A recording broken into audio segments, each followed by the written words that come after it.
The president is blaming Chicago's leaders for this unbelievable surge in gun violence. 63 incidents last weekend and 12 deaths. We must strengthen community bonds with law enforcement, including cities like Chicago that have been an absolute and total disaster. Defending the violent and deadly gang MS-13. That's what news outlets Vox and ProPublica are accused of doing in a newly released video. MS-13 members that I've been following are working after-school jobs. They're living with their parents. And it's only preseason. NFL players are already protesting the national anthem. We'll just continue into the regular season. Why not? Do you think he is a good president? Everyone around me tried to pick my candidate for me. Liberals can't bully me. The time has come to establish the United States Space Force.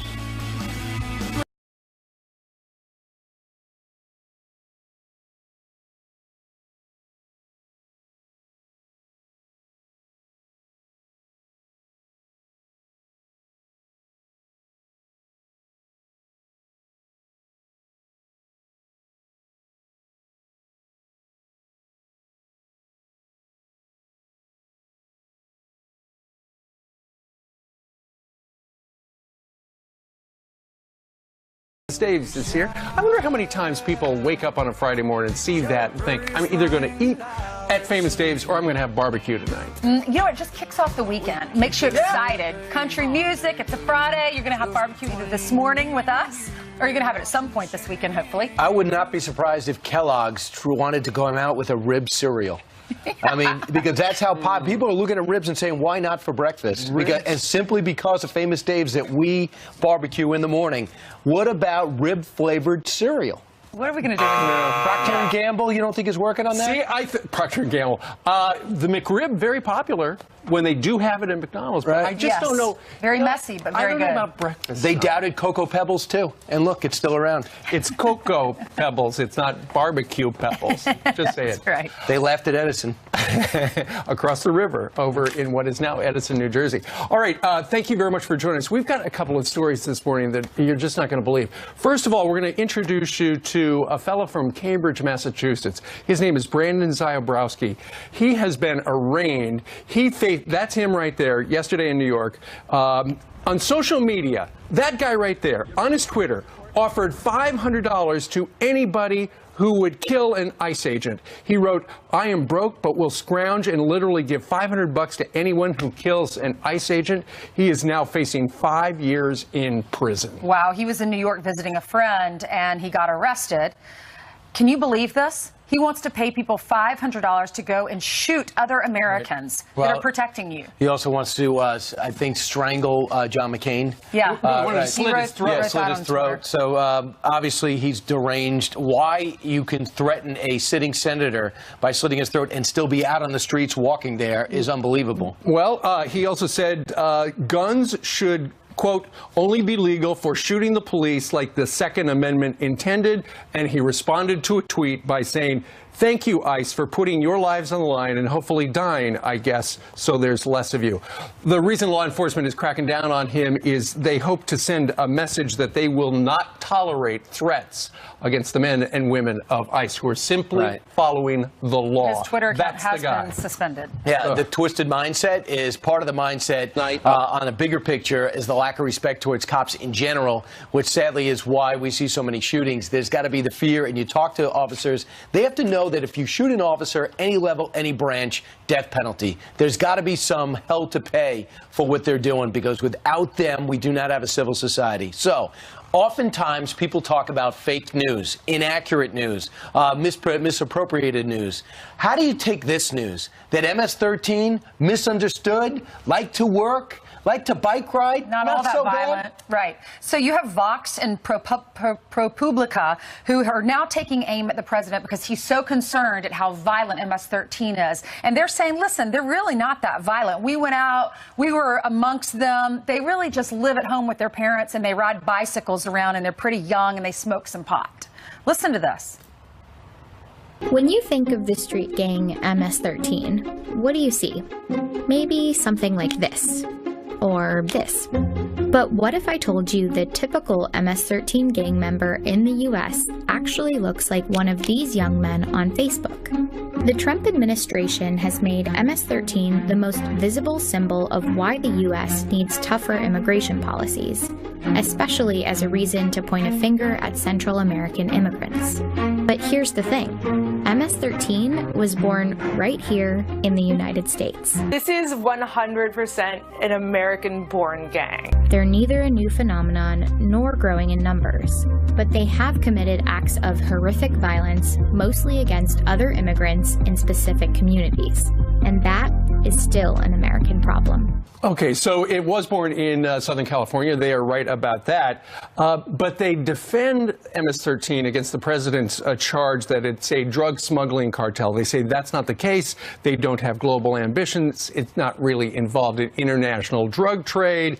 And then it does, as you said, Ainsley describes these as pot-smoking kids who ride their bikes and live at home and go to school and things like that. But they ignore the reality of what is happening on the ground. This is a vicious gang of people who have killed a lot of people out in your neck of the woods in Suffolk County, Long Island. Here is the DA out there. Listen to this. This is MS-13. So here are the facts. In 2016 and part of 2017, we saw 17 homicides that MS-13 committed. That's 17 homicides in just 16 months. 2 of those homicides were Nisa Mickens and Kayla Cuevas, 15 and 16-year-old girls from Brentwood High School. Another homicide was a quadruple homicide where 4 boys were chopped into little pieces in a park in Central Islip. This is an extremely dangerous gang. I would submit probably one of the most dangerous street gangs that we have in the United States. That's a soundbite that was not in their report.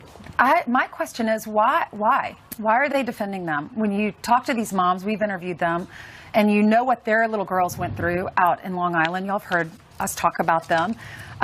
Their bodies were not even recognizable. They were so brutally hatcheted with knives. So I don't understand why these groups, why would they even defend this gang? They came here from El Salvador in 1979 because they were upset about the U.S. role in that civil war that they were having. So they come over here angry, start wreaking havoc in Southern California, then in New York and around the country. They take some of the money they earn from illegal drug trafficking, they send it back home, and they demand it. They hold family members hostage to make sure that they provide money for them, and they continue to actually apply violence to oftentimes not immigrant communities, working class communities, many of which are Hispanic. It doesn't mean they're immigrant communities. It means they're Hispanic Americans. Right. And that's why, finally, by the president bringing up MS-13, they're giving working class people a voice in this in law enforcement. I think the president is simply trying to point out that there are a lot of people who are in this country illegally who, some of them are criminals. We're going to be talking to the former ICE director, Tom Homan. We're going to show him some of that clip coming up. Meanwhile, let's take you back yesterday, full slate of exhibition NFL games. So were there protests? Yes, there were. There were people kneeling and there were people putting their fists up in the air. There were 2 games yesterday, and when Miami Dolphins, when they were playing Tampa Bay yesterday, there were 2 wide receivers, Kenny Stills and Albert Wilson, who took a knee. There they are. They were sitting on the bench when the song began. They took a knee, and then Robert Quinn raised his fist, which he did last year, too. All right, so they did it as a they're upset because Colin Kaepernick's not in the league, and Colin Kaepernick tweeted out in a vow of solidarity, "My brother Kenny Stills continues his protest of systematic oppression by taking a knee." Albert Wilson joined him in the protest. Stay strong. Let's talk about the NFL. The NFL has come back with a statement. Brian McCarthy, the NFL is engaged in constructive talks. Basically, I'll paraphrase it. The union and the league are talking because the league came out with a mandate. If you're going to take a knee and you're upset about the national anthem, stay in the locker room. Right. The players are upset by that. They said, we're not going to go along with that. So both the union and league started talking. While they're talking, that moment right there is alienating the people that matter most. And sadly, it is they're being ignored, right. And that's the fans. It's not that your cause isn't just, we want to hear about it. Just we can't hear it when the national anthem is playing. One of those 2 men is Kenny Stills, the wide receiver. Here's why he did it. Being a part of this protest hasn't been easy. And, you know, I thought I was going to be by myself out there, and today I had an angel with me. Does this continue into the regular season? I don't see why not. Really great. So the Giants, often looked at as one of the classiest organizations. 10 Giants were seen kneeling in unison. We don't have the video. The Jaguars were not on the field for the playing of the national anthem, against the New Orleans Saints. But the players who did not go out were Jalen Ramsey, Telvin Smith, and Leonard Fournette, and T.J. Yeldon. So here we go across the league. How many NFL packages are going to be canceled now? I've never seen such prevailing outrage from the biggest NFL fans since this has taken place. And this is preseason. So here we go again. Let us know what you think, friends, at foxnews.com. We'll read some of those throughout the show. All right. Meanwhile, here's one of our friends. She joins us for the news about twice an hour. Happy Friday. That's right. Happy Friday. Good morning. And now an update on a story we've been following. So let's get right to that. A former Ohio State wrestler is backing off the claim that Congressman Jim Jordan knew of sex abuse at the school. Mark Coleman, a former UFC champion, says his comments about the then assistant coach are not accurate. Coleman saying, quote, "Maybe I spoke without thinking and I was angry and said words that I shouldn't have said." Other former athletes say Dr. Richard Strauss assaulted them before killing himself. 3 others accused Jordan of knowing about it, which he denies. President Trump unleashing on Chicago Mayor Rahm Emanuel and local leaders for an unbelievable surge in gun violence. Strengthen community bonds with law enforcement, including cities like Chicago that have been an absolute and total disaster. Bad stuff happening, and probably, I guess you have to take from the leadership. This is called bad leadership. There's no reason in a million years that something like that should be happening in Chicago. The president's remarks coming after 74 people were shot in Chicago just last weekend. 12 of those victims died. City police say they're cracking down on large outdoor gatherings and adding hundreds of officers to patrol the streets. Kansas Secretary of State Chris Kobach will recuse himself from any recounts as his primary race gets even tighter. His office oversees election results. The latest count shows Kobach just 121 votes ahead of incumbent Governor Jeff Collier. His lead dropping after a series of discrepancies were found across Kansas. Collier asked Kobach to step aside to avoid any conflicts of interest. Kobach says the counties are in charge of tallying the results, not his office. And you remember him from movies like Pretty Woman. Something's missing. Well, nothing else is going to fit into this dress, I'll tell you that. Maybe something in this box. I don't want you to get too excited. It's only on loan. All right, so could Richard Gere be gearing up for a new role? Congressman? Gere is being floated by Democrats in Westchester, New York, as a possible replacement for current Representative Sean Patrick Maloney. Maloney is running for state attorney general. So far, no comment from the 68-year-old activist. So stay tuned to find out about that. I didn't know he lived in this area. Yeah. Not Hollywood? Apparently not. I think he's a New Yorker. Yeah, he said Westchester. All right. Thank you very much, Jillian. All right. Coming up, the vice president has announced a Space Force is coming pronto. Not enough to merely have an American presence in space. We must have American dominance in space. And so we will. So we will. Our next guest is the guy in charge at NASA. Why he says we need it now more than ever. Your life depends on it. And Ben Shapiro said he'd give socialist Alexandra Ocasio-Cortez $10,000 if she debated him. You won't believe her response.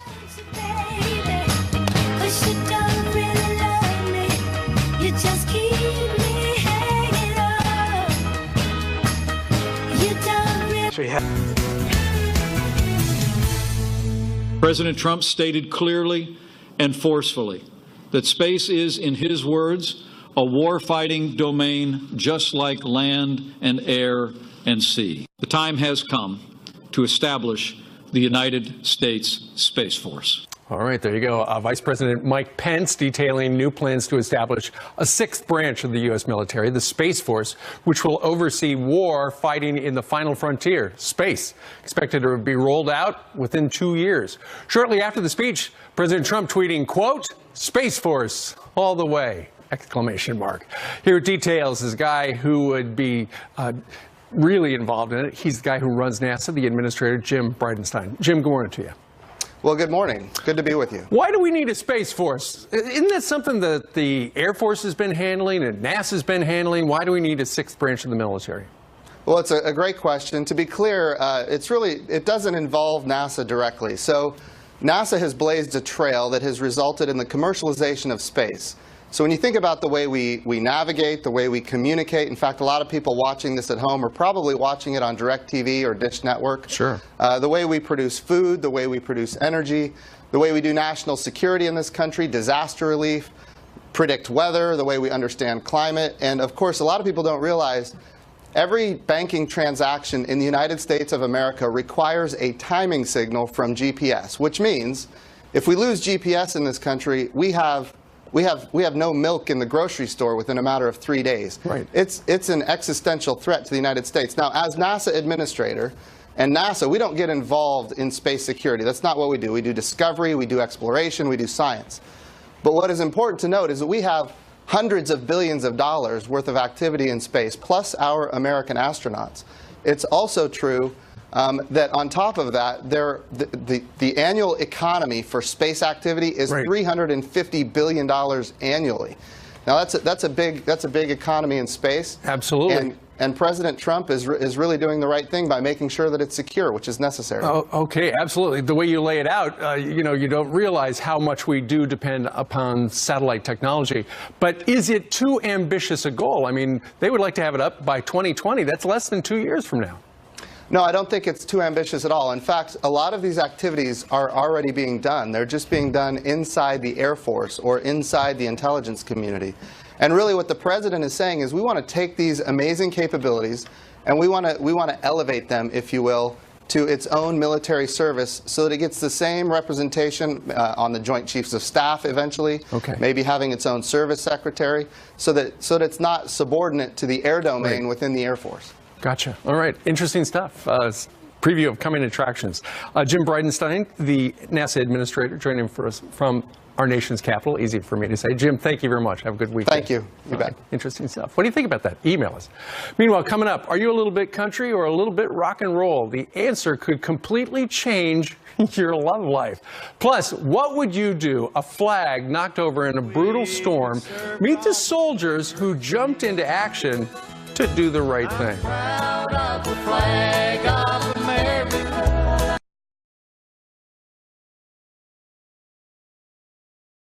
He'll do that if Alexandria Ocasio-Cortez agrees to a debate. But the Democratic Socialist is not having any of it, saying this, quote, just like catcalling, I don't owe a response to unsolicited requests from men with bad intentions. And also like catcalling, for some reason they feel entitled to one. What? Shapiro tweeted back, discussion and debate are not bad intentions. Slandering someone as a sexist catcaller without reason or evidence does demonstrate cowardice and a bad intent. However, odd. And check this out. An artist creating dozens of stars for President Trump on the Hollywood Walk of Fame. He made the replicas after the president's star was repeatedly vandalized and the West Hollywood City Council voted to remove it. He tells The Hollywood Reporter if anyone rips up or destroys his stars, 30 more will pop up. Take that. Now to something really important. Seriously, thank you so much, Brian. 2 Army recruiters showing true patriotism, braving gale force winds to rescue an American flag that was knocked over during a storm. You can see the video there. They were taking part in Patriot Week in an event outside of a shooting range in Michigan, trying to recruit others into the Army when that storm hit. But thanks to their bravery, the flag was saved seconds after hitting the ground, and once inside, it was folded properly, as you can see. Here with us now are those 2 patriots from the Southgate Army Recruiting Center, Staff Sergeants Jared Ferguson and Eric Barkhorn. Thank you both for being with us. Good morning. Thanks for having us. Good morning. Eric, I'll start with you because I know you were the first to run out. When you saw the flag, you saw the pole starting to bend, and you saw that flag land on the ground, what was your first thought? All I could think to myself was I wasn't going to leave the flag on the ground. And then, Jared, we see you in the video. You ran out after him, correct? Yes. Sergeant Barkhorn was out there pretty quick, definitely before I even realized what was going on. Once I noticed him out there, I went out there to help. That's wonderful. What, Eric, first, does the flag mean to you? I mean, the flag means everything to me. It's everything that we stand for. It's everything that we fight for. And Jared, how about you? Agreed with Sergeant Barkhorn, definitely. You know, we wear the flag on our shoulders every single day we put on our uniform, and it's definitely really important. Did you know anyone was watching? My friends and family around the country. And Eric, how about you? Did you know that you were on camera? Did you do it? Would you have done this without all the notoriety and publicity? No, I had no idea that we were on camera at all, and it's something I would have done if nobody was watching anyways. I think that's wonderful. Jared, did you learn not to let the flag go down and land on the ground in the Army, or were you raised in a family that taught you to do that? My family was pretty patriotic growing up, definitely. It was just further reiterated through my time in the Army. And Eric, from a young person's standpoint, people watching around the country, tell us what this country means to you and why you are at the recruiting office. Well, I mean, this country means everything to me. That's why I joined the Army in the first place, because I want to make a difference for my country. I want to fight for my country and stand up for everything I believe in. Well, I think it's wonderful. Thank you both. God bless you. I know the owner of Top Gun Shooting Sports, he said that he put up a new flagpole, and there's a new flag flying, and he posted that picture on social media. God bless you. Thank you for doing that, and thanks for fighting for our country. Thank you. Thanks You're for having welcome. us. Thank you. All right, coming up, a police officer, he was refused service at a Verizon store. So what happened to that employee? Stay tuned. And the mayor of Philadelphia danced when a judge ruled that he could keep protecting illegals in his sanctuary city. And now one of those illegals is accused of a horrific crime. Maybe that mayor should stop celebrating. Your brain.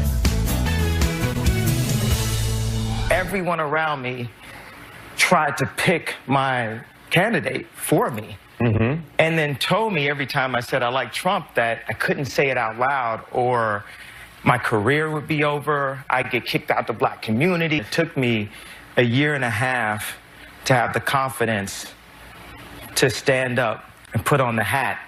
It represented overcoming fear and doing what you felt, no matter what anyone said, and saying, you can't bully me. Liberals can't bully me. News can't bully me. If I'm afraid to be me, I'm no longer Ye. That's what makes Ye. There you got Kanye West last night sitting down with Jimmy Kimmel. The hat he's talking about is the Make America Great Again hat. Of course, Mr. Kimmel pressed him on Mr. Trump. Well, let's bring in Chris Salcido. He is the executive director of the Hispanic Society. He's the host of the Chris Salcido radio show. Chris, I don't know if you saw that interview last night. We just played a clip of it. It was very clear that Kanye said that he has taken a lot of heat from people out in Hollywood, his hip-hop colleagues as well, for supporting this president. Yeah, we all have, Latinos and blacks. I have a name for this. It's called the Great Black Awakening. And a lot of people in the black community are recognizing that the Democrat Party is throwing them overboard for illegal aliens.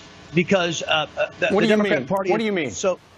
Well, the Democrat Party has been so good at promoting abortion inside of the black community, has been so good about curtailing the population in the black community. It's no longer a growing demographic in this country as compared to the rest of the country. So the Democrats see their future of importing illegal aliens from all over the world into this country, and those in the black community here in the United States are witnessing the Democrat Party chucking them overboard. And then you've got Donald Trump coming in with a prosperity message, basically saying, hey, look, what have you got to lose? And support among blacks to this president keeps on doubling. From Election Day, it doubled to 2017. From 2017 to today, it doubled again. And it's going to be a trend you're going to see continue. You know, if the president's looking to expand his base, why not add to it instead of just getting more of the people that he could potentially get? Why not be the first Republican president to give a true effort? And that happened yesterday with prison reform.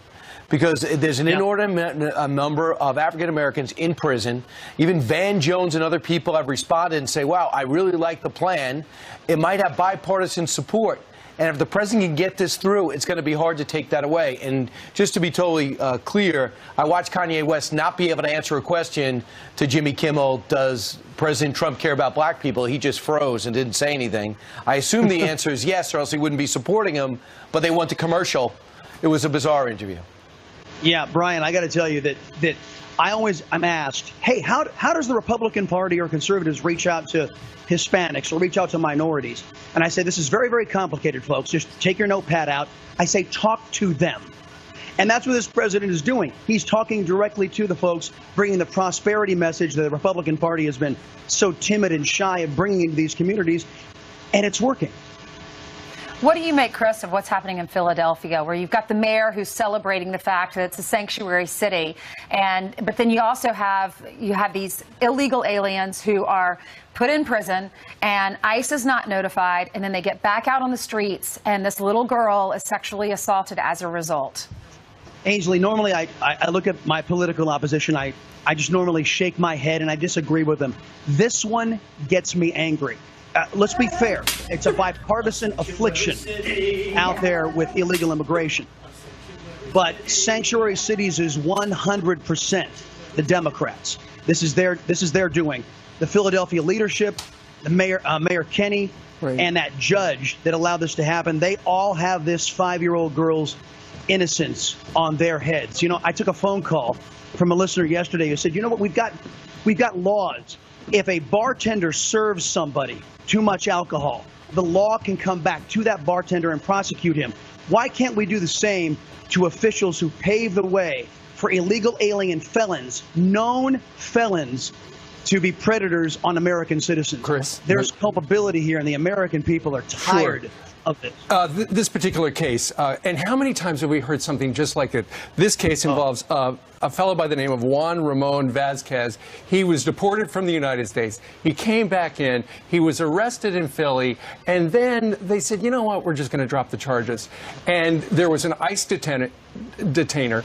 ICE should have picked him up and adjudicated it, but they never called ICE. And so a year later, because he's still on the streets, because they dropped the charges, he assaults this little girl and destroyed her life. There is so much anger out there because everybody sees justice being done. I call it the Democrats' foreigners first policy. Yesterday, Judge Emmett Sullivan, he says he's going to threaten the Attorney General of the United States with contempt because he put some individuals who were seeking asylum here for domestic abuse, which is not something you qualify for asylum, using that excuse. The judge says, I want that plane turned around or I'm going to hold you in contempt, Attorney General Sessions. And there's so much passion by these agendized judges, by these Democrats, for foreigners. American citizens say, what about us? And guys, you referenced this video. There is video out there now of a high-profile Democrat doing a jig, dancing and singing about a policy that allowed the rape of a 5-year-old girl. If the president isn't making this part of his stump speech from now to Election Day, if the Republicans aren't using this in their ads all the way to Election Day, I really got to doubt the GOP's desire to win this next election. That was Jim Kenney, the mayor of Philly. All right, Chris Salcido, we thank you very much for joining us on this Friday from your radio perch. Thanks, Chris. All right, let's hand it over to Jillian, who has some headlines for us. Hey, Jillian. That's right. Good morning. Following a number of stories, starting with a video that will literally stop you in your tracks. A shootout nearly kills a state trooper. Now, we do want to warn you, this video is graphic.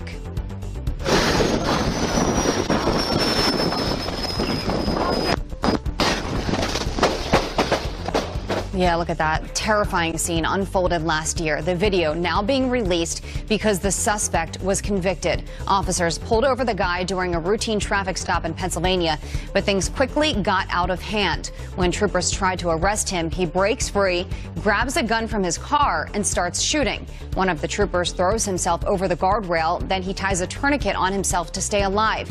He was so badly injured, his heart stopped for 5 minutes on the way to the hospital. Both officers, though, did survive. And an update to a story we told you about earlier this week. An elementary school is scrapping a plan to ditch the Pledge of Allegiance. Atlanta Neighborhood Charter School planned to have kids recite a chant written by students and teachers. The reason? To be more inclusive. Well, that backfired big time, and in a statement, the school says, quote, "We will return to our original format and provide our students with the opportunity to recite the pledge during the all-school morning meeting." A cell phone store employee is out of a job after refusing to serve a police officer. Cellular Sales in Waltham, Massachusetts, near Boston, now apologizing to Officer Dan Collins. The store says the employee refused to help several customers, not just the officer. The police department has accepted the apology. Hey guys, listen up. If you want more dates, you have to listen to music like this. She thinks my tractor's sexy. It really turns her on.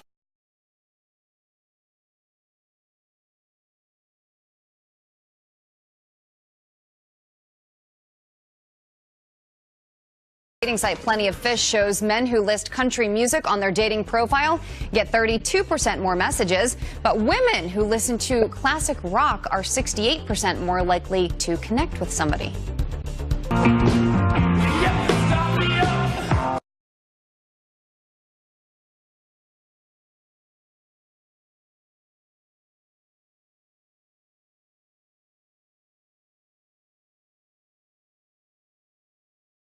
Study looked at more than 9 million profiles. I don't know what 90s hip hop gets you. At first, I didn't know I didn't know where you were going to go with that, because it was like I think my tractor's sexy, and then you're like, there's a statistic. I was thinking, what is this about? Women like a man with a tractor. Right. There you go, John. The question is, does Janice Dean? Well, do you like a man with the tractor, Janice Dean? You are in a safe location. She likes a man with a fire truck. Yeah, I do like a man with a fire truck, but you know what? I would, if I was dating, I think I'd do very well because I'm a big classic rock fan. I used to be a big classic rock DJ back in the day. And so, Janice, I wonder if more people are responding to the classic rock profile simply because there are more people who like that than country. I don't know. I don't know, but you know what? We have some country music happening on the plaza today for our summer concert series. Cody Johnson is going to be here. It's going to be awesome. We've got a lineup, a little crowd around the bend. They're going to be coming in very quickly in the next hour or so. And Keurig, by the way, is sponsoring the summer concert series. Let's take a look at the maps. A beautiful day here in New York City. You know what? The humidity has been cut back, so the 73 that is happening right now is not as humid. It's not as sticky out here. We are going to see the return of some rain this weekend across the east and across the southwest, but we're not getting the rain that we need across the west, where firefighters continue to battle wildfires. All right, you want to come with me? We're gonna look at the crowd. Are you guys ready? Are you guys ready for today's summer concert series? All right, I'm going to say hi to all these fun folks, but first we go inside. How are you? Hello, how are you? Can I borrow your hat? Sure. Fantastic. Yours. Always need a hat. Big. It's all right. I got a big head. There you go. All right, JD, thank you very much. Now you can ride your tractor. That's right. Folks are starting to show up for the big concert. Starts officially 8 o'clock this morning. President Trump hosting a roundtable on prison reform. The goal, reducing crime and saving taxpayers money. But can it indeed happen? Can they get Democrats and Republicans to work together? Mississippi Governor Phil Bryant was at that meeting. Will tell us the story next. Plus, securing the border is changing big time. Wait until we tell you who is coming over the border now, aside from that person. The numbers, hard to believe.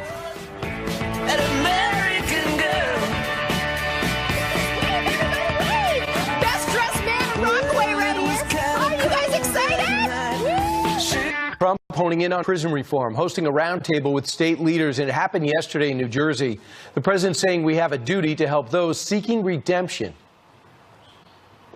Our first duty is to our citizens, including those who have taken the wrong path but are seeking redemption and a new beginning. That's people that have been in prison and they come out and they're having a hard time. They're not having such a hard time anymore. Several leaders in attendance were from states that have already implemented reform. So what works best? Let's ask Mississippi Governor Phil Bryant. He was at the meeting yesterday and joins us now. Governor, you had something to add. It was more than listening. What did you learn in Mississippi that improves your numbers? You had 2,700 less prisoners from 2014 to 2017. What did you want to get across to the president yesterday? Well, I told the president, as many of the governors sitting around the table, you can be smart on crime. I'm a former law enforcement officer, so I understand there are people who need to be incarcerated, and there are people we're mad at. So not everyone we're mad at needs to be incarcerated. You've got to start on the front end.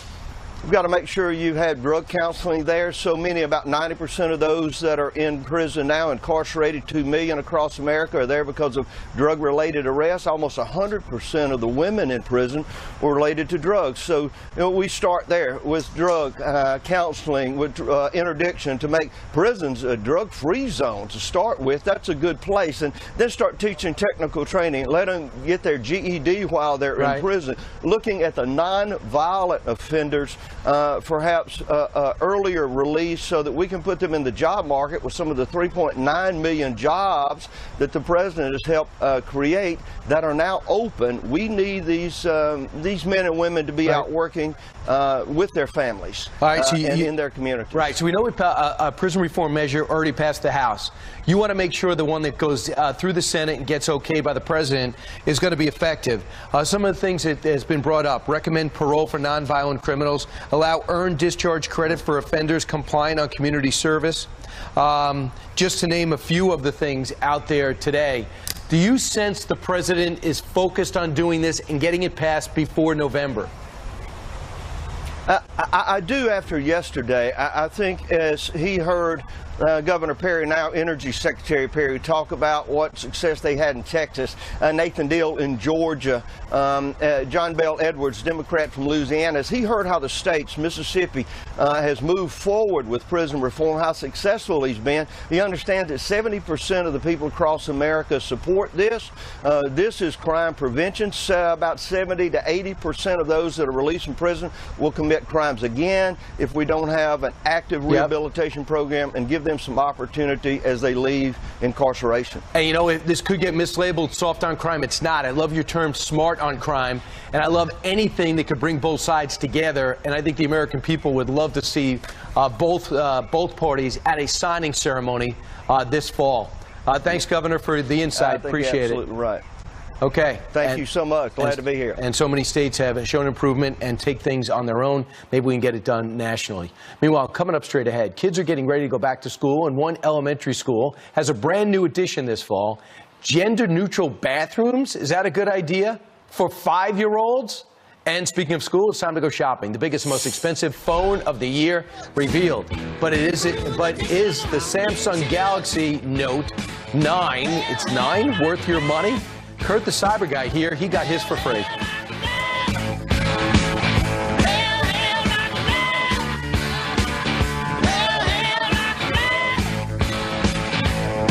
Trump honing in on prison reform, hosting a roundtable with state leaders, and it happened yesterday in New Jersey. The president saying we have a duty to help those seeking redemption. Our first duty is to our citizens, including those who have taken the wrong path but are seeking redemption and a new beginning. That's people that have been in prison and they come out and they're having a hard time. They're not having such a hard time anymore. Several leaders in attendance were from states that have already implemented reform. So what works best? Let's ask Mississippi Governor Phil Bryant. He was at the meeting yesterday and joins us now. Governor, you had something to add. It was more than listening. What did you learn in Mississippi that improves your numbers? You had 2,700 less prisoners from 2014 to 2017. What did you want to get across to the president yesterday? Well, I told the president, as many of the governors sitting around the table, you can be smart on crime. I'm a former law enforcement officer, so I understand there are people who need to be incarcerated, and there are people we're mad at. So not everyone we're mad at needs to be incarcerated. You've got to start on the front end.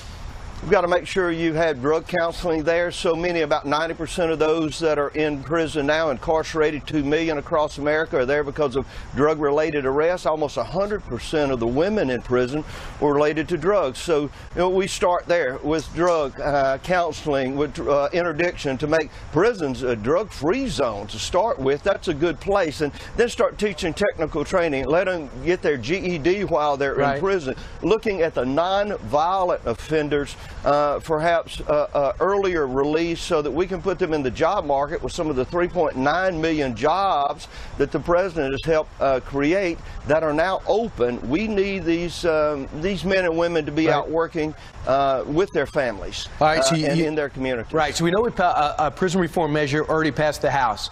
You want to make sure the one that goes through the Senate and gets okay by the president is going to be effective. Some of the things that has been brought up: recommend parole for nonviolent criminals, allow earned discharge credit for offenders compliant on community service. Just to name a few of the things out there today. Do you sense the president is focused on doing this and getting it passed before November? I do after yesterday. I think as he heard Governor Perry, now Energy Secretary Perry, talk about what success they had in Texas, Nathan Deal in Georgia, John Bell Edwards, Democrat from Louisiana, as he heard how the states, Mississippi, has moved forward with prison reform, how successful he's been, he understands that 70% of the people across America support this. This is crime prevention. About 70 to 80% of those that are released from prison will commit crimes again if we don't have an active rehabilitation program and give them some opportunity as they leave incarceration. And you know, this could get mislabeled soft on crime. It's not. I love your term smart on crime, and I love anything that could bring both sides together. And I think the American people would love to see both parties at a signing ceremony this fall. Thanks, Governor, for the insight. Appreciate it. Absolutely right. Okay. Thank you so much.